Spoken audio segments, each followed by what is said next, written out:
Lovesac's always been a disruptive force, right? As this irreverent, giant, not beanbag company. And we've always been rewriting the rules that you play by. Welcome to Nasdaq Spotlight. We're here with Sean Nelson, founder and CEO of Lovesac. Tell us about Lovesac and its mission. What are the problems that Lovesac products are aiming to solve?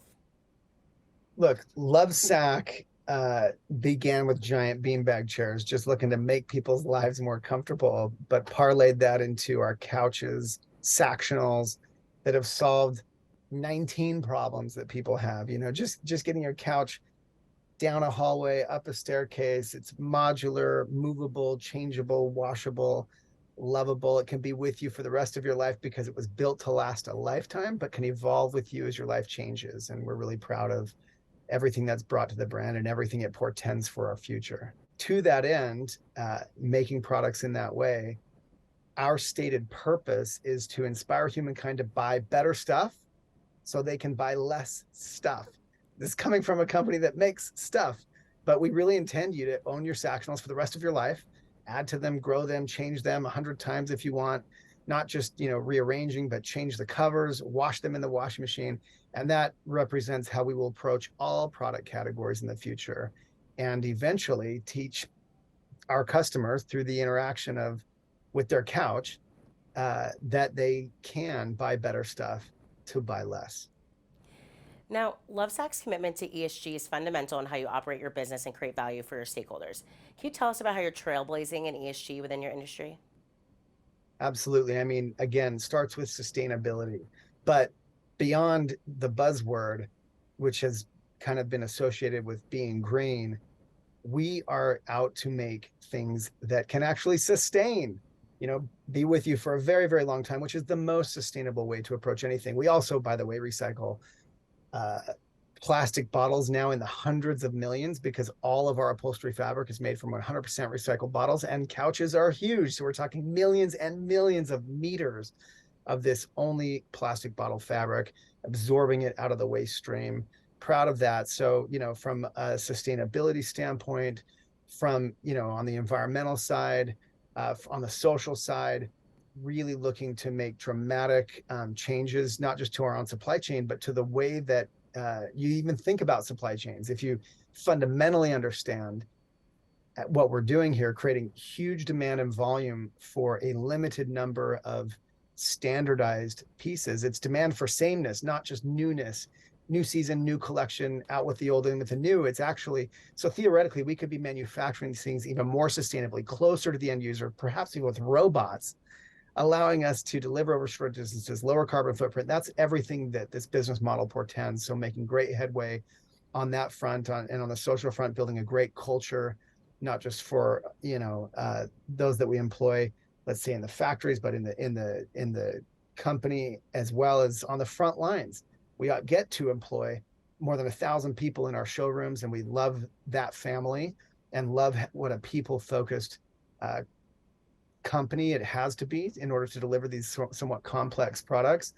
And so finally, and on governance, really trying to embrace all of the ESG principles, changing the way we operate the business. We have a circular operating model to pair with our long-term products, with the intent of building long-term relationships with people, both in the organization and as customers, of course, with products that can be with you the rest of your life. So it all comes full circle for us. ESG is integrated into what we do, and it goes way beyond just trying to live up to the base metrics.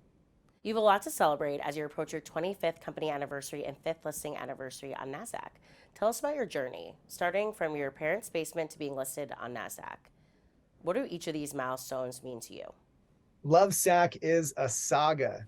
I made the first sack on the floor of my parents' living room, waiting for college to begin. I had this silly idea. How about a bean bag this big from me to the TV? Got off the couch right then and there, drove down to the fabric store, bought some fabric, brought it home, cut it out, began sewing it up, jammed up my mom's sewing machine. Anyway, 3 weeks later, had put enough stuff in it to make it reasonably poofy. And it was actually not beanbag beans, but the chopped up camping mattresses I found in my parents' basement, on a paper cutter, chopped them into strips, chopped them into squares. And that made the the original sack, so squishy and lovable and different than just a beanbag. Everywhere I took it, everybody wants one.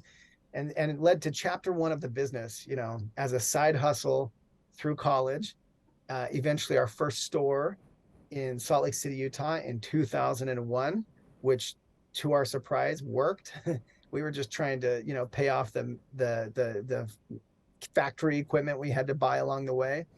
And many more after that, ups and downs. I mean, terrible, all the most, uh, terrible kind of events, from a full restructuring as we raised money and failed, to winning $1 million on Richard Branson's reality TV show as an investment, to venture capital, again, private equity, built the business up to like 50 locations, 60 before growing the business from, $6 million in those startup days to 60.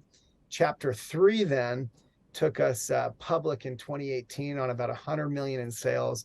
And just in the short time that we've listed on Nasdaq, which of course was like one of the most pivotal days of my life, ringing that bell, joining the market, we've been able to 6x the business at least. And last year posted sales of over 650 million, still growing rapidly, even into what, may be a recession, and really proud to lead our category in terms of growth, real-time demand, continued demand, even in a really challenged, let's call it, furniture category at the moment. And that, comes back to Lovesac's fantastic products, amazing customer base, loyal customers who understand this is something that can be with you the rest of your life.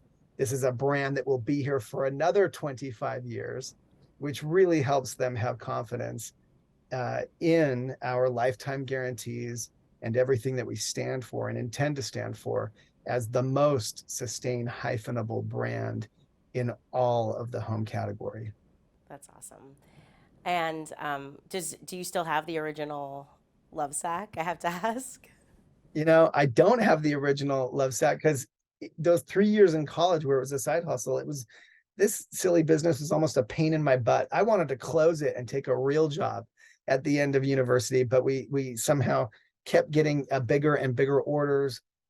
We kept getting bigger and bigger orders that allowed us to, grow the business. And once I had began making sacks more professionally, I had no reason to keep the first one that had plenty of campfire holes burned in it and all kinds of things from us dragging it around and using it.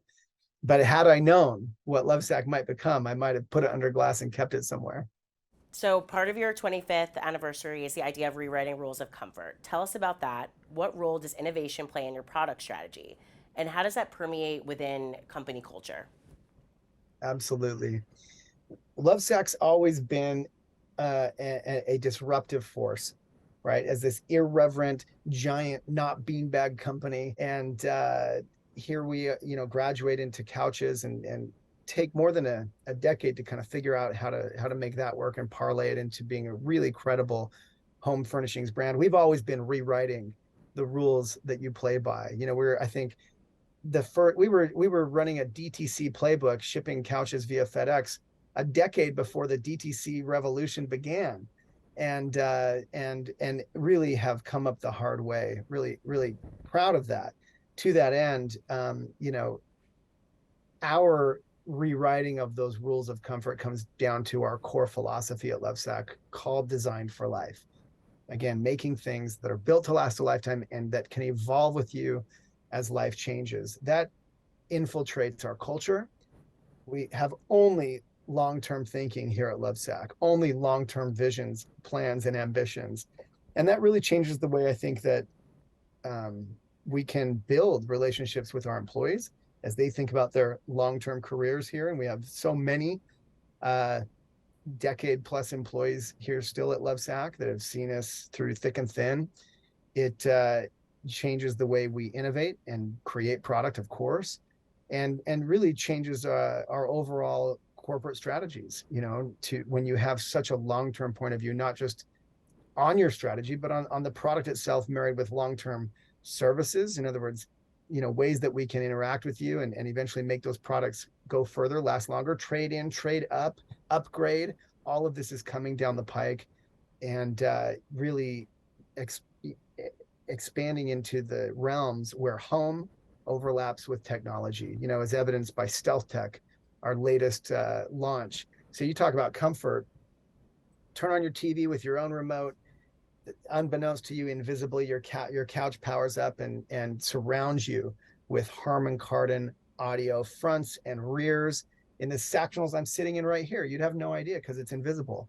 And it is an amazing invention, patented by Lovesac, and representative of, I hope, the disruptive way we think about rewriting the rules of comfort, the way people live, and the way that they furnish their homes. And so, really proud to be building a culture imbued with that point of view, and it's been a fun ride as well. And as a company that's rewriting tomorrow, we can definitely appreciate that. So, what is your best career advice for aspiring founders and entrepreneurs? My best career advice is keep the day job as long as you can. I was a waiter. Up until the day that we opened our factory to make our first big order. And, sometimes that's how it has to be. You have to navigate through thick and thin, but when it's time to make that leap, you have to make the leap with both feet, all in, go for it, own the brand, wear the t-shirt, and don't look back. Lovesac has lived through. In fact, this year I'm launching my book later this year called "Let Me Save You 25 Years," with the hope that others could learn from all of my mistakes and the many miracles that have allowed Lovesac to weave its way to success here on Nasdaq. But it's been a long, colorful, crazy journey, and there's all kinds of lessons that have fallen out of that. And so I offer you 25 short lessons in this very short book that I look forward to launching, and a podcast to go with it that actually kicks off very soon. So keep your eye out for "Let Me Save You 25 Years," the podcast and book, where I'll give you maybe 25 bits of advice to hopefully at least shave off a decade or two, perhaps, on your own entrepreneurial journey. Thank you so much for joining us today, Sean, sharing your story. We look forward to continuing and following along with your success. Thanks for having me.